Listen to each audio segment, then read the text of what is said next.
स्वागत है। आज हम राजस्थान दर्शन की शुरुआत कर रहे हैं, जिसमें सबसे पहला टॉपिक है हमारा राजस्थान का सामान्य परिचय।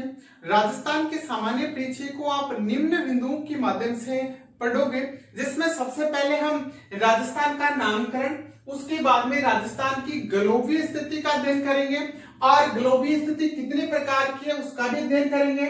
फिर एशिया के मानचित्र में राजस्थान की स्थिति क्या है, भारत के मानचित्र में राजस्थान की स्थिति क्या है, राजस्थान का क्षेत्रफल कितना है, भारत में क्षेत्रफल कितना रखता है और दूसरे राज्यों से तुलना करेंगे। राजस्थान का आकार कैसा है, किसने कैसा आकार बताया और सीमा का वर्गीकरण, राजस्थान की उत्पत्ति, इन सभी टॉपिकों को मद्देनजर रखते हुए हम राजस्थान सामान्य परिचय को पूरा करेंगे। सबसे पहले हम देखते हैं राजस्थान का नामकरण। अगर नामकरण देखें तो देखो, पहला नाम यहाँ पर है ब्रह्मव्रत। क्या नाम है? ब्रह्मव्रत, या फिर हम इसको बोल सकते हैं ब्रह्मदेश। नेक्स्ट अगर नाम की बात करें तो यहाँ पर नाम आता है मरुकांतर। क्या नाम आता है? मरुकांतर। यहां नेक्स्ट नाम अगर अपन देखें तो नाम आता है राजस्थान। क्या नाम आता है? राजस्थान। और ये राजस्थान जो नाम है वो दो कवियों के संदर्भ में आप इसको देखोगे, ठीक है। नेक्स्ट अगर अपन देखें तो राज्य के लिए नाम प्रयुक्त किया गया, इस नाम का नाम है राजस्थानियादित्य। राजस्थानियादित्य, ठीक है। नेक्स्ट अगर अपन बात करें तो नाम आता है राजपूताना। क्या नाम आता है? राजपूताना। और फिर बात करें तो राजस्थान नाम, और उसके बाद में अगर अपन बात करें तो राजस्थान के लिए पहली बार राजस्थान संघ शब्द का प्रयोग किया गया, राजस्थान संघ। और उसके बाद में अगर अपन देखें तो विधिवत ढंग से राजस्थान को राजस्थान कहा गया। इन सब पक्षों को लेकर के आप राजस्थान के नामकरण का अध्ययन करोगे। देखिएगा, बात हम करते हैं सबसे पहले ब्रह्मव्रत या ब्रह्मदेश की। अगर अपन बात करते हैं तो वैदिक साहित्य की बात है। कौन सी साहित्य की बात है? वैदिक साहित्य की बात है कि इस समय में इधर से एक नदी जो हिमाचल से निकल करके आया करती थी, और नदी का नाम इस समय में नाम था यहाँ पर सरस्वती। क्या नाम था? सरस्वती। क्लियर? जो वर्तमान में किस नाम से, वर्तमान में अगर इसका नाम देखें तो ये नदी जानी जाती है घग्गर नदी के नाम से। क्लियर? इस नदी और इधर से नदी बहती थी जिसका नाम था सिंधु नदी। कौन सी नदी? सिंधु नदी।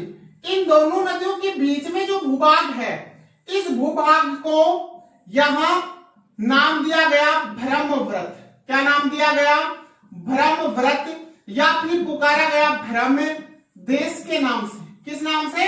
ब्रह्मव्रत या ब्रह्म देश के नाम से पुकारा गया। दूसरी बात यह है कि आर्य जाति के जो लोग थे, कौन सी जाति के? आर्य जाति के। तो आर्यों ने कहा, क्या कहा आर्यों ने? बोला ये भूभाग ना, ये भूभाग एक वसनी है। एक क्या है? बसनी है। और इस बसनी से अभिप्राय है ऐसा बोला जहां, ऐसा क्षेत्र जहां स्वयं कौन? देवता निवास करते हो। क्लियर? तो पहली बात क्लियर हो गई। ब्रह्मव्रत, सिंधु और सरस्वती दोनों नदियों के बीच वाला जो भूभाग था, और इसके अंतर्गत राजस्थान का देखो उत्तरी और कुछ पश्चिमी सा आता है। ठीक है, तो कौन सी राजस्थान के कौन सी हिस्से के लिए? मोस्टली उत्तरी हिस्से के लिए। कौन सा नाम? ब्रह्मव्रत। क्लियर? नेक्स्ट नाम आता है मरुकांतर। कौन सा नाम आता है? मरुकांतर। तो रामायण की रचना, रामायण जो ग्रंथ है, इस ग्रंथ की रचना की थी, किसने की थी? वाल्मीकि ने। किसने की थी? वाल्मीकि। वाल्मीकि। और वाल्मीकि के द्वारा लिखित यह ग्रंथ है, और इस ग्रंथ में वाल्मीकि ने राजस्थान का जो पश्चिमी, यह पश्चिमी भूभाग है, इस पश्चिमी भूभाग मतलब पश्चिमी मरुस्थलीय क्षेत्र के लिए वाल्मीकि ने अपने ग्रंथ में राजस्थान के लिए किस शब्द का प्रयोग? मरुकांतर शब्द का प्रयोग किया। किसने? वाल्मीकि ने। किसका? मरुकांत्र का। किसमें? रामायण में। किस क्षेत्र के लिए? पश्चिमी मरुस्थलीय क्षेत्र के लिए। क्लियर? आगे अगर अपन देखते हैं बात राजस्थान, तो देखो यहां पर है जोधपुर। कौन है? जोधपुर। और जोधपुर का यहां का राजा था जसवंत। कौन राजा था? जसवंत। जोधपुर का राजा जसवंत। और इनका दरबारी कवि था, और कवि का नाम यहां हम बता सकते हैं मोहंत नैनसी। क्या नाम था? मोहंत नैनसी। और मोहंत नैनसी ने एक ग्रंथ लिखा, और ग्रंथ जो लिखा था उस ग्रंथ का नाम था नैन सिरी खयात। क्या नाम था? नैन सिरी खयात। और देखो दोबारा से सुनना, जसवंत जोधपुर का राजा, दरबारी कवि मोहंत नैनसी, ग्रंथ नैनसिरी खयात में इन्होंने इस ग्रंथ में राजस्थान के लिए राजस्थान शब्द का प्रयोग किया। क्लियर? इन्हीं का समकालीन कवि था, समकालीन कवि वीरभान। कौन था? वीरभान। और वीरभान ने जो ग्रंथ लिखा उस ग्रंथ का नाम था राजरूपक। क्या नाम था? राजरूपक। और इस राजरूपक ग्रंथ में भी वीरभान ने राजस्थान के लिए राजस्थान शब्द का प्रयोग किया। क्लियर? अब आगे अगर अपन बात करते हैं तो यहां पर है सिरोही। कौन है? सिरोही। क्लियर? सिरोही में है यहां पर बसंतगढ़। क्या है? बसंतगढ़। सिरोही के बसंतगढ़ से बसंतगढ़ शिलालेख प्राप्त हुआ, और यह शिलालेख उत्कीर्ण था 682 से 625 ईस्वी पूर्व। क्लियर? और इसमें राज्य के लिए, राज्य मतलब राजस्थान के लिए शब्द कौन सा? राजस्थानीय द्वितीय शब्द का प्रयोग हुआ। ठीक है, ध्यान रखना है। कई बार आ जाता है कि लिखित शिलालेख कहां से प्राप्त हुआ? बसंतगढ़ से। किस नाम से? राजस्थानीय द्वितीय। और यहां पर राज्य से अभिप्राय ये लगाया गया कि राजाओं के द्वारा शासित क्षेत्र या निवासित क्षेत्र है। क्लियर हो गई बात? अब आगे अगर अपन बात करें यहां, तो नेक्स्ट बात यहां पर आती है राजपूताना। किसकी आती है? राजपूताना शब्द की अगर अपन बात करें तो राजपूताना शब्द का सर्वप्रथम सबसे पहले जो प्रयोग है, प्रथम प्रयोगकर्ता, वो प्रयोगकर्ता है आपके जॉर्ज थॉमस। कौन है? George Thomas. जॉर्ज थॉमस ने सर्वप्रथम 1800 ईस्वी में राजस्थान के लिए राजपूताना शब्द का प्रयोग किया। कौन से शब्द का प्रयोग किया? राजपूताना शब्द का प्रयोग किया। करने वाला कौन? George Thomas. क्लियर? अब देखो बात करते हैं, यह है जॉर्ज थॉमस। जॉर्ज थॉमस 1800 ईस्वी में प्रयोगकर्ता, प्रथम प्रयोगकर्ता हो गया। अब आपसे पूछा जाए ये जॉर्ज थॉमस कहां से आए? आयरलैंड से आए। कहां से आए? आयरलैंड से आए। क्लियर? दूसरी बात बोला किस रूप में आए ये, तो कहां पर आए? सबसे पहले ग्वालियर में। कहां पर आए? ग्वालियर में आए। और ग्वालियर में किस रूप में आए? एक सैन्य कमांडर। क्या बनकर के आए? सैन्य कमांडर बनकर के आए। कौन आए? जॉर्ज थॉमस आए। ठीक है, अब अगर इनके बारे में देखें दूसरी बात, तो जॉर्ज थॉमस जो है, जॉर्ज थॉमस का एक साहित्यकार दोस्त था। कौन था? साहित्यकार दोस्त। और इस साहित्यकार दोस्त का नाम जो था वो था William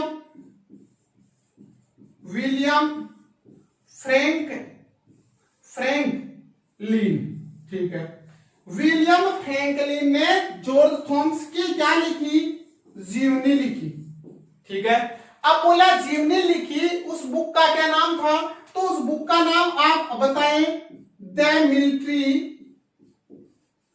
military memo yes of George Thoms, ऐसे लिख सकते हो आप, जॉर्ज थॉम्स। ठीक है, यह उनकी बुक का नाम था, या मिस्टर जॉर्ज थॉम्स भी लिख सकते हो आप इसमें, the military memoirs of mister George Thoms या जॉर्ज थॉम्स। ठीक है, इस बुक का प्रकाशन 1905 में हुआ। कब हुआ? 1905 में हुआ। कहां पर हुआ? लंदन में हुआ। कहां पर हुआ? लंदन में। दूसरी बात यह पूछ लिया आपसे अगला कि इसका प्रकाशक कौन था, तो आपको इसका प्रकाशक बताना है लॉर्ड वेलेंजली। क्लियर? अब सिरोही के रोहिड़ा गांव में जन्मे डॉक्टर गौरीशंकर ओझा ने अपनी पुस्तक राजपूताना, राजस्थान भूगोल का बुक लिखा राजपूताना। इस बुक में उन्होंने कहा कि संभवतः जॉर्ज थॉम्स ही ऐसा पहला व्यक्ति था जिसने राजस्थान के लिए सर्वप्रथम राजपूताना शब्द का प्रयोग किया। क्लियर? चलो बात आगे करते हैं सर राजस्थान की। किसकी आती है बात? राजस्थान की। ठीक है, अब अगर राजस्थान की बात हम करें तो राजस्थान के लिए राजस्थान शब्द का प्रयोग, किसके लिए? राजस्थान शब्द का प्रयोग। मेरी बात को थोड़ा सा ध्यान से सुने। पहली बात, इससे पहले भी राजस्थान के लिए राजस्थान शब्द का प्रयोग हो चुका, लेकिन वो दो कवियों ने किया, वो एक छोटे भूभाग, एक छोटे से क्षेत्र के लिए है।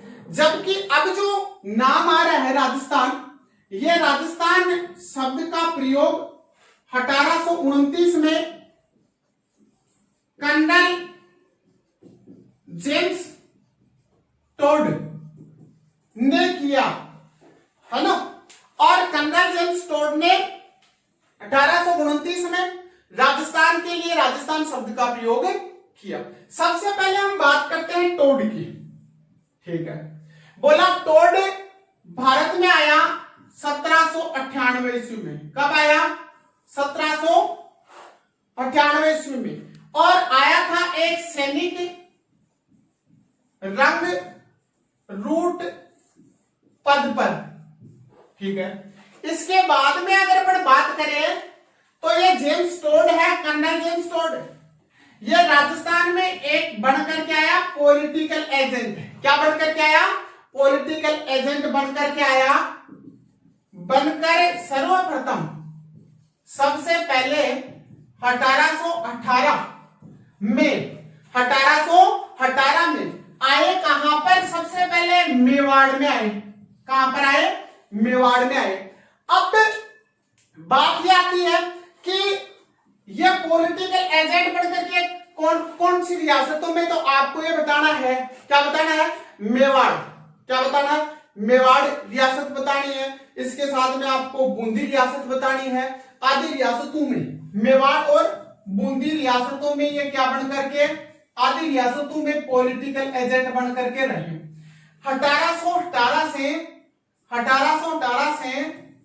1822 तक, 1822 में ये वापस अपने जहां आए थे वहां चले गए, अपने कारणों से, अपने पर्सनल कारणों से। क्लियर? अब बात ये करते हैं colonel James Tod. Colonel James Tod का संपर्क हो गया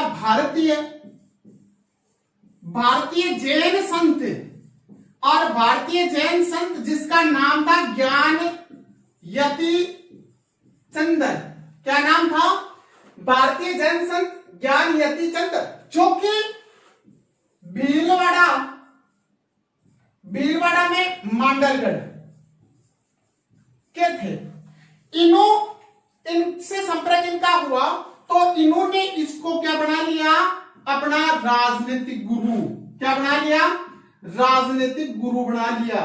ठीक है, अब जैसे ही ये इनके संपर्क में आए, तो इन्होंने कहा कि भाई कर्नल जेम्स टोड, अगर आप मेरी माने तो आपको राजस्थान का इतिहास लिखना चाहिए। क्या लिखना चाहिए?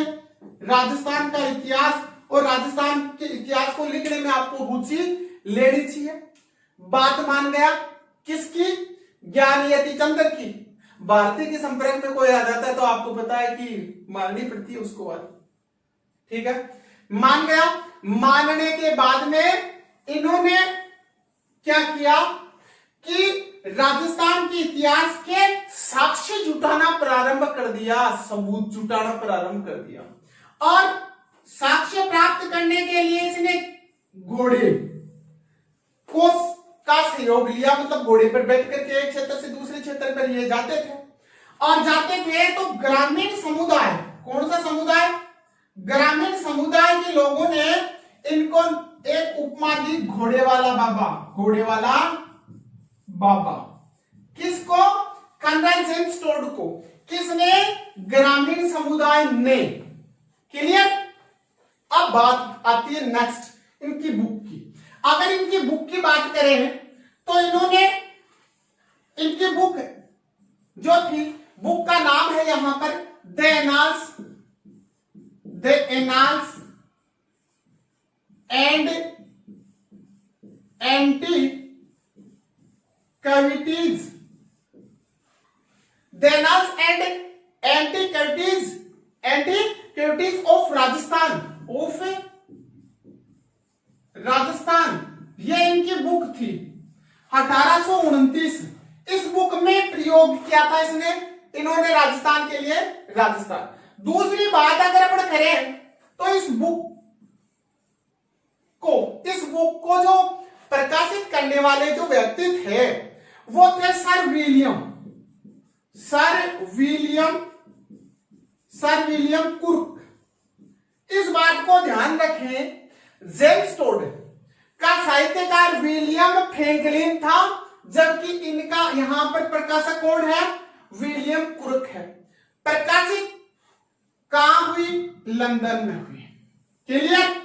अब आगे अगर अपन बात करते हैं यहां, तो इस पुस्तक के लेखन के कारण, the annals and antiquities of Rajasthan पुस्तक के लेखन के कारण इनको राजस्थान के इतिहास का पिता कहा जाता है। क्या कहा जाता है? पिता कहा जाता है। अब कई बार प्रश्न यह भी पूछ लिया जाता है कि इस बुक का दूसरा नाम, कौन सी बुक का? इसका। तो दूसरा नाम आपको बताना है the central and western Rajput, the central and western Rajput states of India. Clear? ये इस बुक, इनकी बुक जो थी, इस बुक का दूसरा नाम था। ठीक है, अब आगे बात ये आती है कि इस बुक में कर्नल जेम्स टोड ने राजस्थान को किन किन नामों से पुकारा? तो बात आती है यहां पर, एक नाम तो आता है रायथान। क्या नाम आता है? रायथान। ठीक है। दूसरा नाम आता है यहां पर रजवाड़ा। ठीक है। तीसरा नाम अगर अपन देखें तो वो आता है राजस्थान। ठीक है। इन नामों से कर्नल जेम्स टोड ने राजस्थान को पुकारा। विशेष रूप से ध्यान रखना, रजवाड़ा आते ही आप क्या सोचोगे कि राजपूताना तो कर्नल जेम्स टोड वो उसने जॉर्ज थॉम्स ने दिया था, तो वो ऑप्शन नहीं करना है। रजवाड़ा शब्द का प्रयोग राजस्थान के लिए किसने? कर्नल जेम्स टोड ने किया। ठीक है। अब आगे बात ये आती है कि 1835 ईस्वी में इनकी हो जाती है मृत्यु, और मृत्यु के बाद में इनकी धर्मपत्नी है जिनका नाम है जूलिया देवी। क्या नाम है? जूलिया देवी। और जूलिया देवी ने प्रयास करके इनकी दूसरी पुस्तक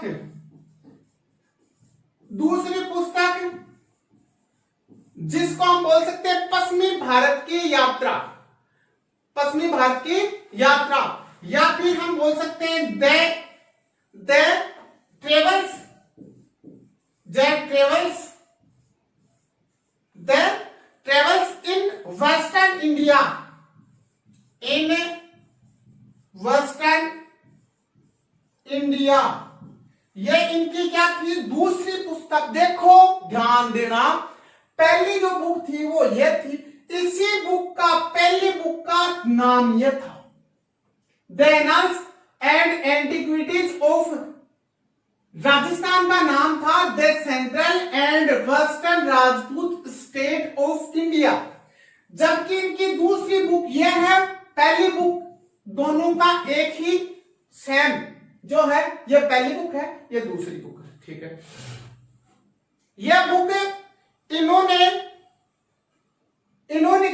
इनकी पत्नी ने 1839 ईस्वी में प्रकाशित करवा दी। इसको हम बोल सकते हैं पश्चिमी भारत की यात्रा, पश्चिमी भारत की यात्रा। कहने का मतलब इस बुक में भारत के जो पर्यटन स्थल हैं, उन पर्यटन स्थलों का वर्णन इस बुक के अंतर्गत किया गया है।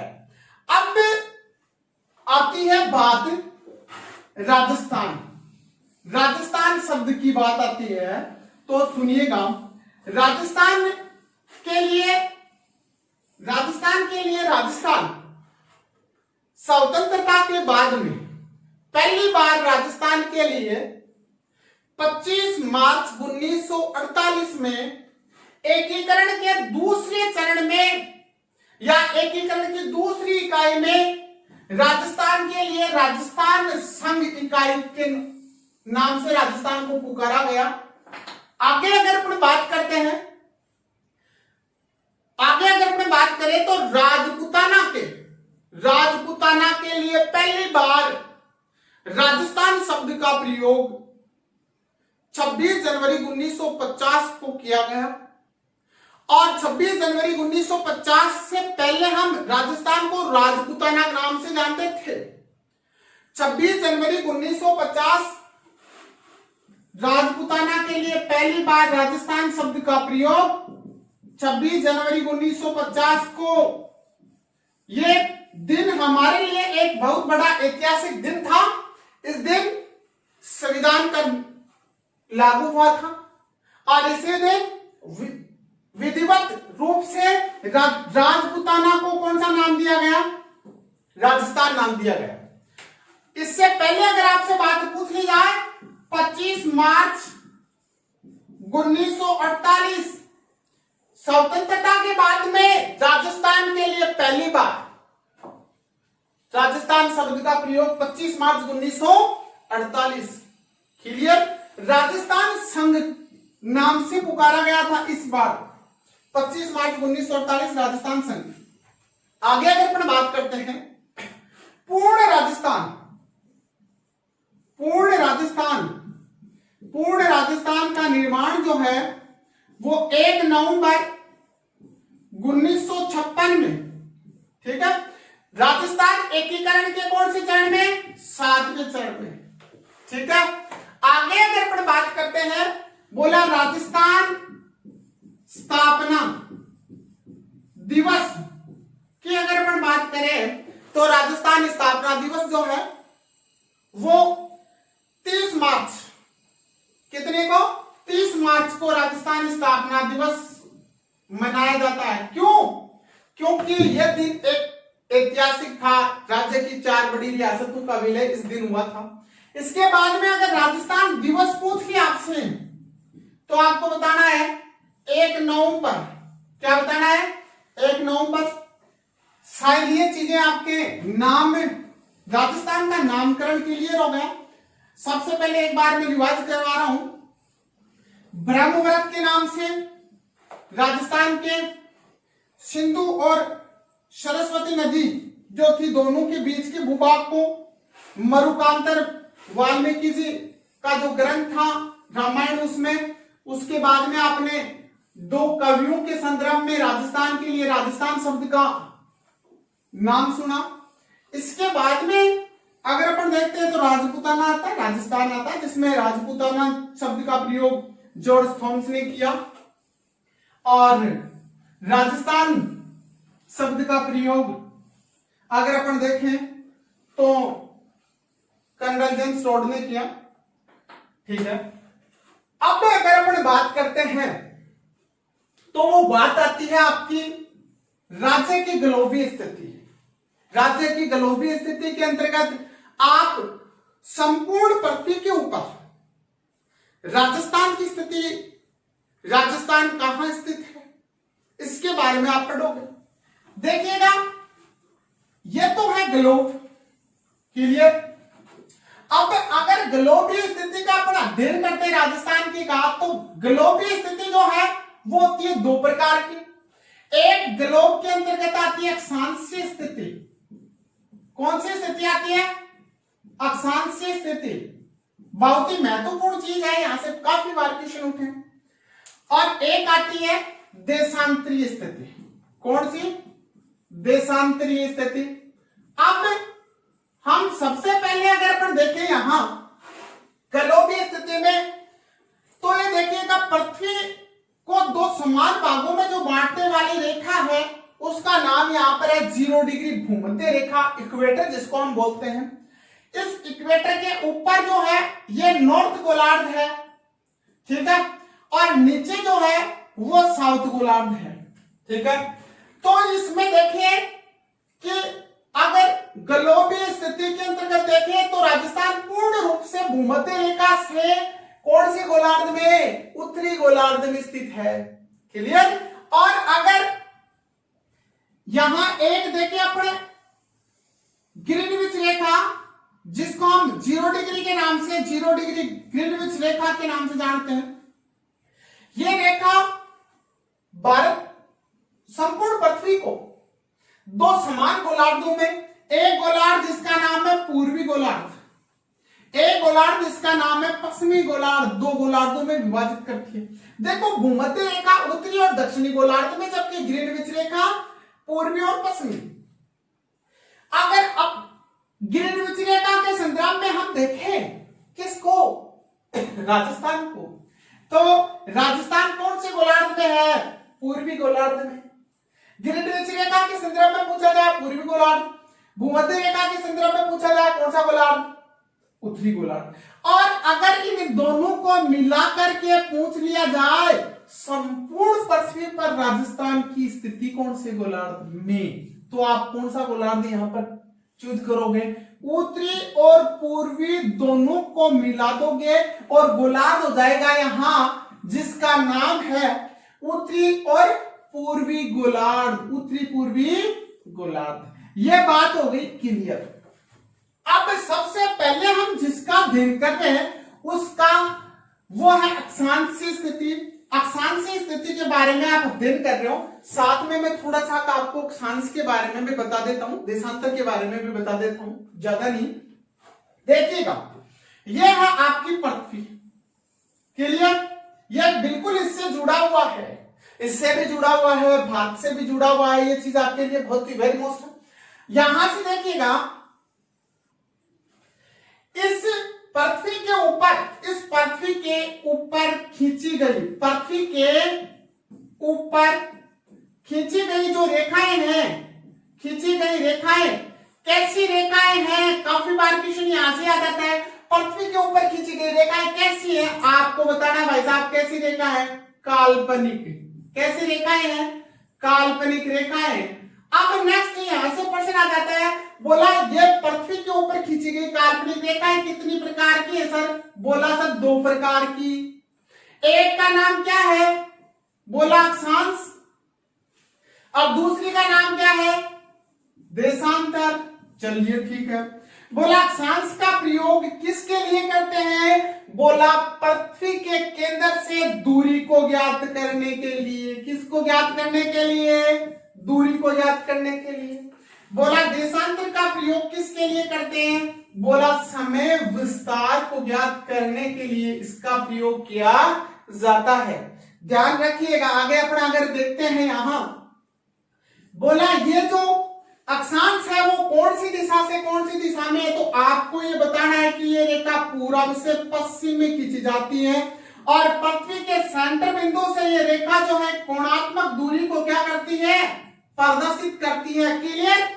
अगर इसके बारे में देखा जाए तो ये रेखा उत्तरी ध्रुव को दक्षिणी ध्रुव से मिलाने का काम करती है। ठीक है। अब हम सबसे पहले अक्षांश से ज्ञान प्राप्त कर लेते हैं। तो देखिएगा, अगर अक्षांश के बारे में देखते हैं तो अक्षांश रेखाएं है क्या, परिभाषा क्या है? बोला अक्षांश रेखा, बोला वे काल्पनिक रेखाएं हैं। अक्षांश रेखाएं, बोला वे काल्पनिक रेखाएं हैं जो पृथ्वी के ऊपर पूर्व से पश्चिम दिशा में खींची जाती है और पृथ्वी के सेंटर बिंदु से, ये लो सर सेंटर बिंदु, ये सेंटर बिंदु, ये है आपका पूरब। क्लियर। ये है पश्चिम। यहां से यहां सेंटर बिंदु से एक कोणात्मक दूरी को प्रदर्शित करती हुई खींची जाती है। क्लियर। अब पृथ्वी के ऊपर जो सबसे बड़ी अक्षांश रेखा है उसका नाम है 0 डिग्री भूमध्य रेखा। क्या नाम है? 0 डिग्री भूमध्य रेखा। ठीक है। परिभाषा क्लियर हो गई। अब इस रेखा ने पृथ्वी को दो समान भागों में बांट दिया। एक जो भाग है इसको हम बोलेंगे उत्तरी गोलार्ध। कौन सा गोलार्ध बोलेंगे? उत्तरी गोलार्ध। और इसके नीचे जो भाग है उसको हम बोलेंगे दक्षिणी गोलार्ध। क्या बोलेंगे? दक्षिणी गोलार्ध। क्लियर। अब इस भूमध्य रेखा से ऊपर उत्तरी गोलार्ध में हम 90 अक्षांश रेखाएं, है ना, और इस भूमध्य रेखा से नीचे दक्षिणी गोलार्ध में कितनी रेखाएं? 90। ठीक है। अब बोला, आपसे पूछा जाए कि कुल अक्षांश कितनी है, कुल अक्षांश कितनी है, तो आपको बताना है 90 प्लस 90 प्लस 1 बराबर 181। क्लियर। आपसे यहां पूछ लिया जाए कि कुल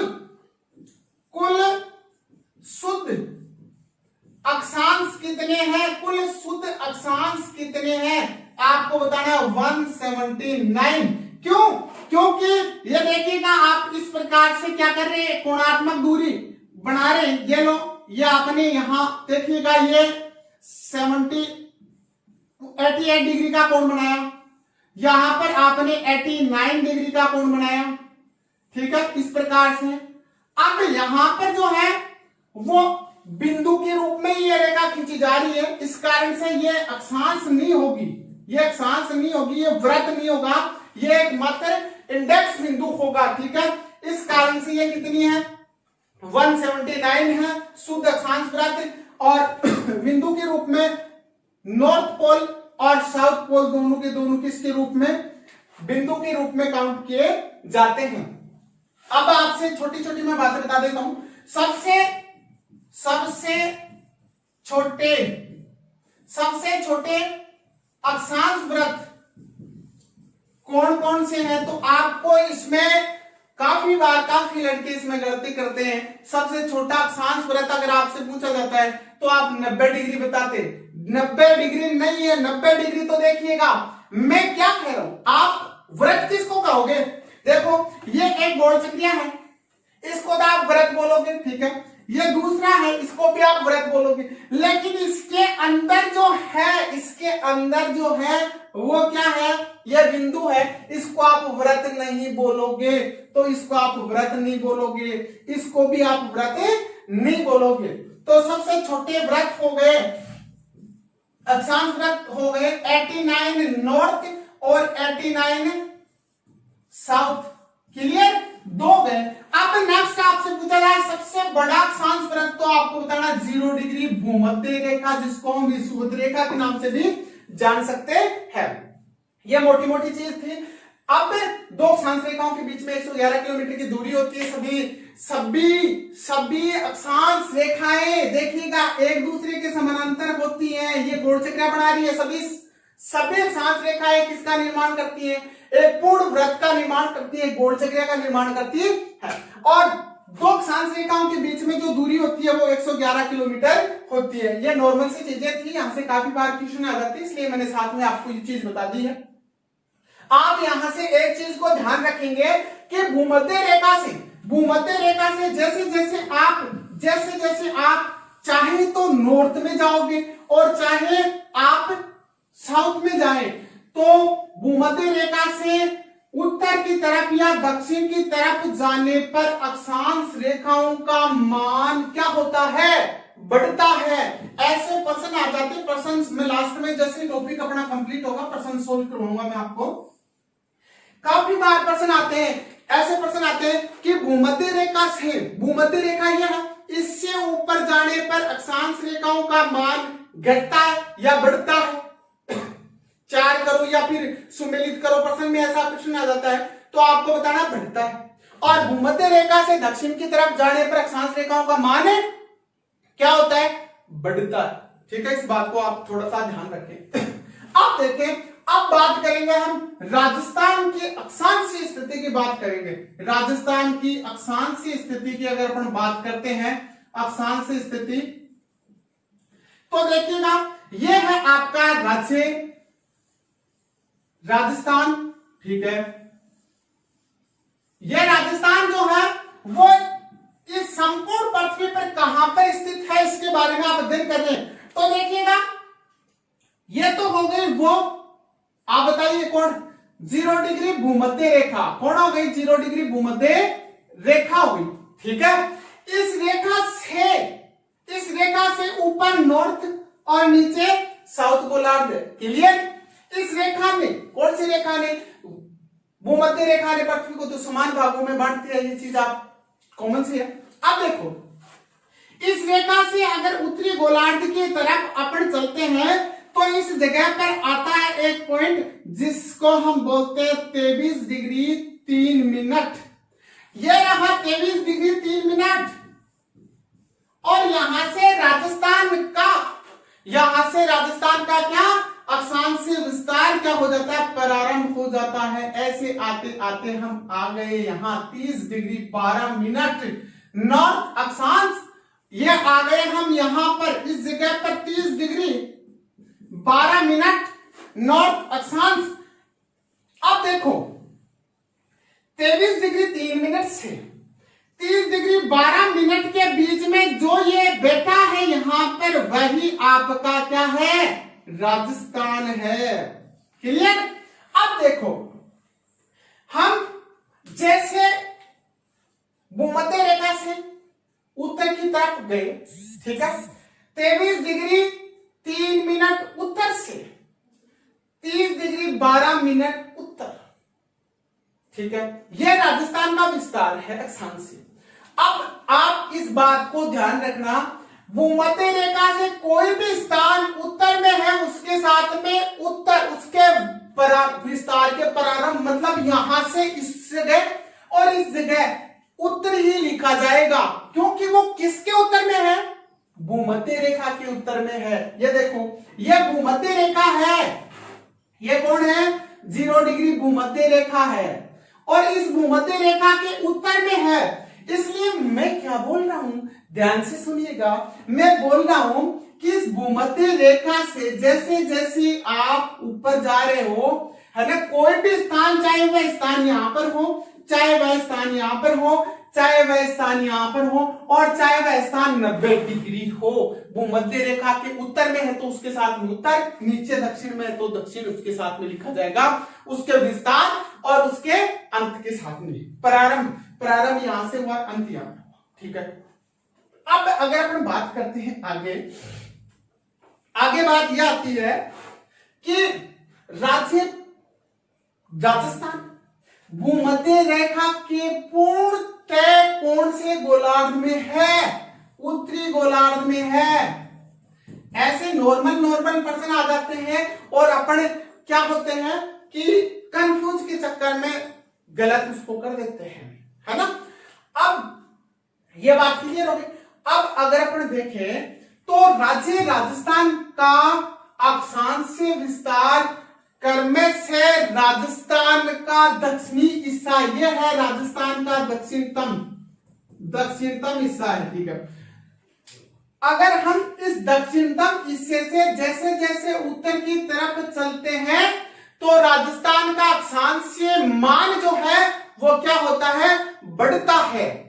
देखो यहां पर 23 डिग्री 3 मिनट है, यहां पर 30 डिग्री 12 मिनट है। क्लियर। अब आगे अगर अपन बात करें तो बात यह है कि राजस्थान से गुजरने वाले कुल अक्षांश कितने, तो आपको यहां पर बताना है 23 डिग्री 3 मिनट को 30 डिग्री 12 मिनट से क्या करना है, माइनस करना है आपको। और यहां पर तो समान डिजिट से समान इकाई को निकालना है आपको डिजिट से।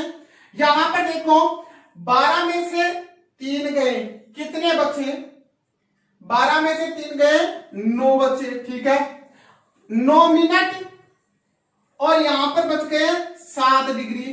तो राज्य का कुल अक्षांशीय विस्तार अगर आपसे पूछा जाए, कुल अक्षांशीय विस्तार राजस्थान का कुल अक्षांशीय विस्तार कुल पूछा जाए तो 23 डिग्री 3 से 30 डिग्री 12 बताना है। कुल अक्षांश अगर पूछे तो आपको बताना है कितना, 7 डिग्री 9 मिनट।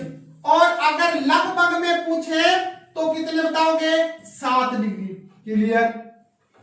अब आपसे नेक्स्ट प्रश्न यह पूछिए अगला कि राजस्थान से गुजरने वाली, किससे, राजस्थान से गुजरने वाली पूर्ण अक्षांश रेखाएं, कौन सी अक्षांश रेखाएं, पूर्ण अक्षांश रेखाएं कौन कौन सी हैं, तो आपको बताना है कुल अक्षांश रेखाएं तो बता दिया आपने 7।